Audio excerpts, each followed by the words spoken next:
करेगा अपनी बेटी का, अपने बेटे का।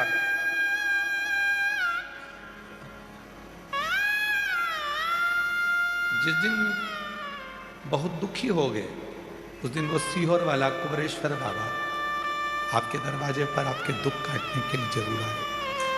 शंभु सब बोलिए, शरणे पड़ी मांगो गली रे गली, दुख काटो दया करीन दर्शन आपो। ओ शंभु शरणे पड़ी मांगो गली रे गली, दुख काटो दया करीन दर्शन आपो।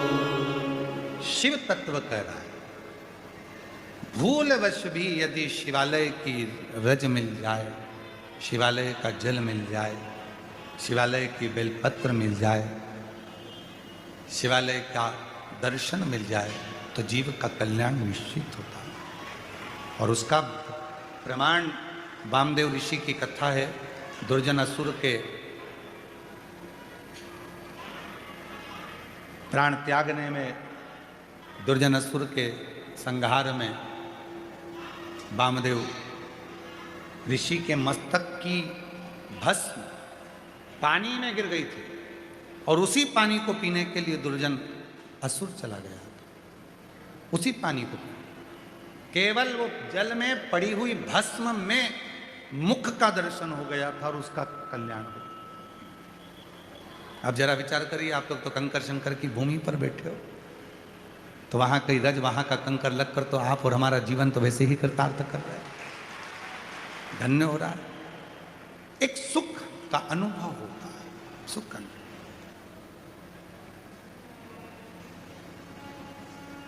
स्वामी जी डीडवाना के हैं, डीडवाना निवास है, इंदौर छत्रीबाग में भी निवास है। पर डीडवाना यदि कोई कभी जाए राजस्थान की धरा पर, तो वहाँ पर जब शीतलकुंड बालाजी के मंदिर में जब पहुँचे, महाराज जी हमने एक दर्शन किया वहाँ, बड़ा आपके साथ सुंदर था। तो शीतलकुंड बालाजी का जब हम दर्शन करते हैं डीडवाना में जाकर, और वहाँ पर एक मिनट के लिए भी अगर आप वहाँ दर्शन करते हैं तो ऐसा लगेगा कि जैसे सामने शीतलकुंड बालाजी आपको कुछ कह रहे हैं और आप बालाजी से बात कर रहे हैं। ऐसी वहाँ पर अपने आप ऐसा महसूस होगा। तो जितने भी हमारे तीर्थ हैं, जितने भी हमारे भारत की भूमि पे जितने तीर्थ हैं, जितनी नदियां हैं, जितने सरोवर हैं, जितने तालाब हैं, जितने कुंड हैं, जितनी बावड़ियां हैं, जितने स्थान हैं, वो कहीं ना कहीं हमको ऊर्जा प्रदान करते हैं। ऊर्जा। और शिव महापुराण की कथा कहती है, उस ऊर्जा को पाने के लिए बहुत दिखावा या बहुत आडंबर की जरूरत नहीं पड़ती। अच्छा ईमानदारी से बोलो, सब उत्तर देना।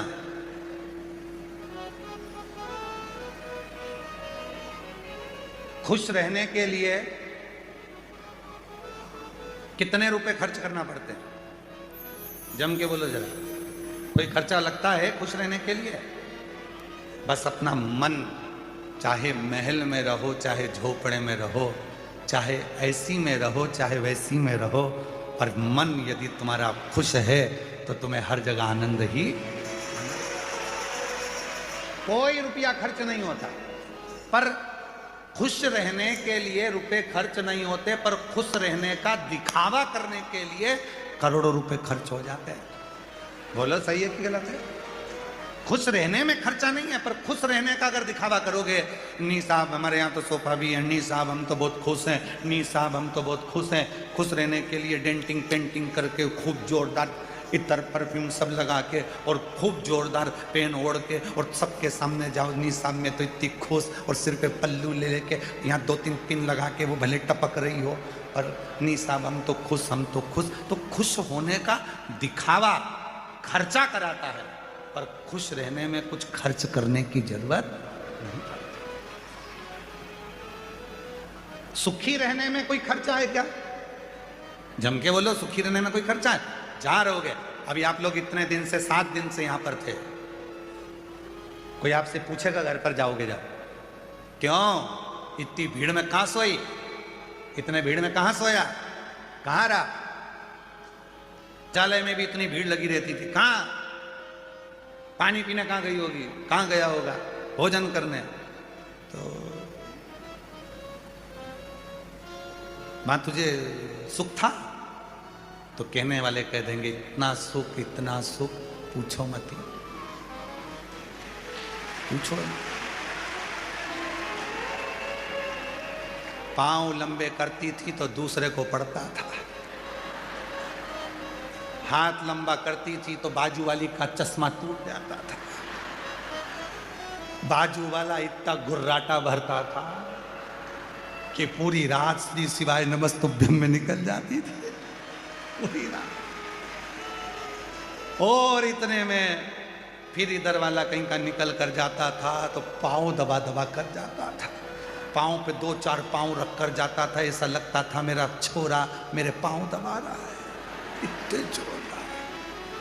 और इतनी टॉफी तो मैंने अपने बचपन में नहीं खाई जो सीहोर में खाई, इतनी टॉफी खाई।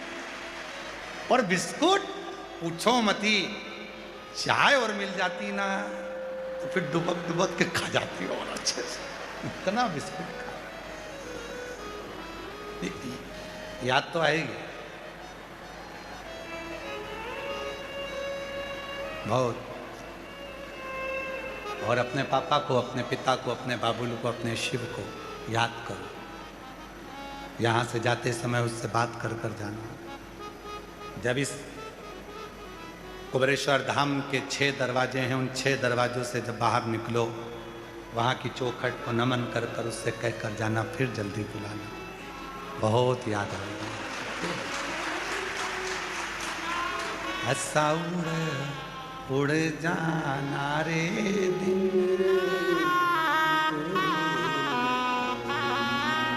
बहुत प्रेम से जाना, बाबा से विनय कर कर जाना, निवेदन कर कर जाना। और मेरी जीजियों, मेरे जीजाओं, मेरी बेटियों, बेटाओं, मेरे बुजुर्ग माता पिता, कुबेरेश्वर धाम पर हम जानते हैं कि इतनी व्यवस्था नहीं हो पाती, फिर भी पापा के घर आए हो, पिता के घर आए हो, जो भी कमी रह गई हो तो अपने भाई को क्षमा करिएगा, और कोई त्रुटि रह गई हो तो उसके लिए भी क्षमा चाहता हूं। पर नाराज होकर मत जाना मेरी बहनों, भाई के यहाँ से खुश होकर जाना। जल्दी जल्दी बाबा बुलाएगा, आप लोगों को यहाँ नहीं। और वो कहे बाबुल की दुआ जा तुझको सुखी संसार मिले। कल एक बहन भोजनशाला में, हमने रील देखी थी, भोजनशाला में हाथ में उसके प्लेट थी, भोजन करते करते उसके आंसू बह रहे थे।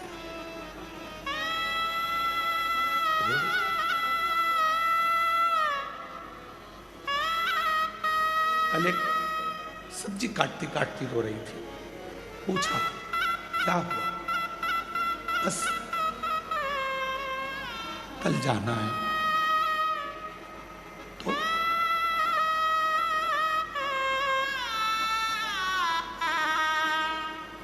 गुरुजी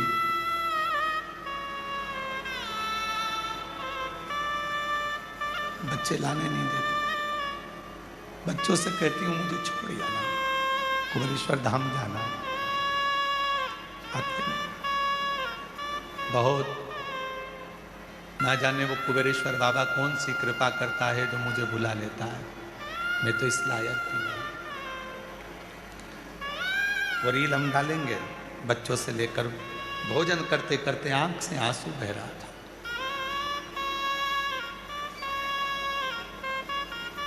किसी ने पूछा तो कितने दिन हो गए तुम्हें यहाँ आए, तो उसने कहा मैं 10 तारीख से आई। कब जाओगी? 22 तारीख। कोई कमी? उसकी आंख से आंसू झलक गया। मेरे पापा के घर में कोई कमी नहीं। मेरा बाबुल का घर है कुबेरेश्वर धाम, जहाँ पर आने पर जीवन का सारा सुख प्राप्त हो जाए, सारा सुख। मेरी जीजियों संभल कर जाना, मेरे जीजाओं आराम से जाना, फिर बाबा बुलाएगा दौड़ कर फिर आना। वो इंतजार करेगा अपनी बेटी का, अपने बेटे का।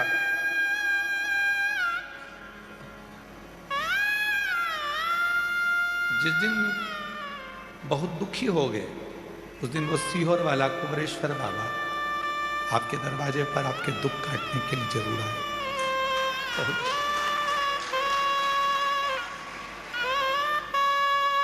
खाली झोली लेकर आए हो, विश्वास है भर कर लेकर जाओगे। ये भूमि कंकर शंकर की है, बहुत देखा। एक पत्र व्यासपीठ पर तुम्हारा भी हो, उस दिन का इंतजार करना। हमारी सामर्थ्यता नहीं है कि हम आपको कुछ दे सके। ये भंडारा भी तुम्हारा है, धाम भी तुम्हारा है। श्वास जितनी चल रही है उतने में शिव को भज लो। पृथ्वी पर जन्म दिया है, उस कुबेरेश्वर बाबा ने ना जाने क्यों भेजा है। हो सकता है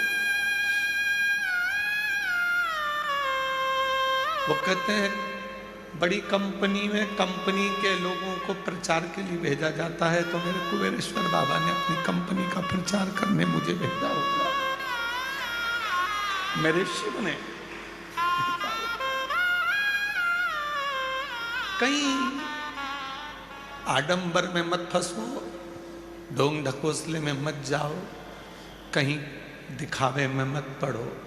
एक लोटा जल भरो घर में से, शिव के मंदिर पहुंच जाओ, उससे विनय करो, निवेदन करो, वो स्वीकार कर लेगा।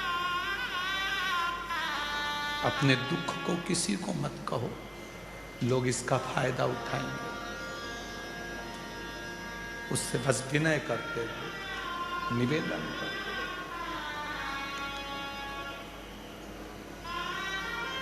फिर बुलाए वो, यही काम है। उसकी कृपा, दया, उदारता आप पर बनी रहे।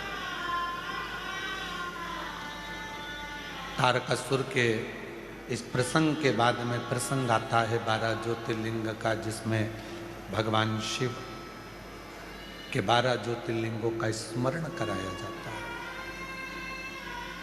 उन प्रसंगों में चंद्रदेव को काया का रोग हो जाता है, उस रोग से बाबा मुक्त करते हैं।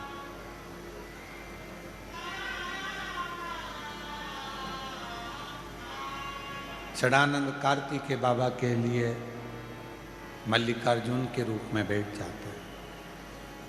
दूषण नाम के राक्षस का संहार करने के लिए महाकाल बन जाते हैं। विंध्य पर्वत के लिए ओमकार बन जाते हैं। नर नारायण के लिए केदारनाथ बन जाते हैं।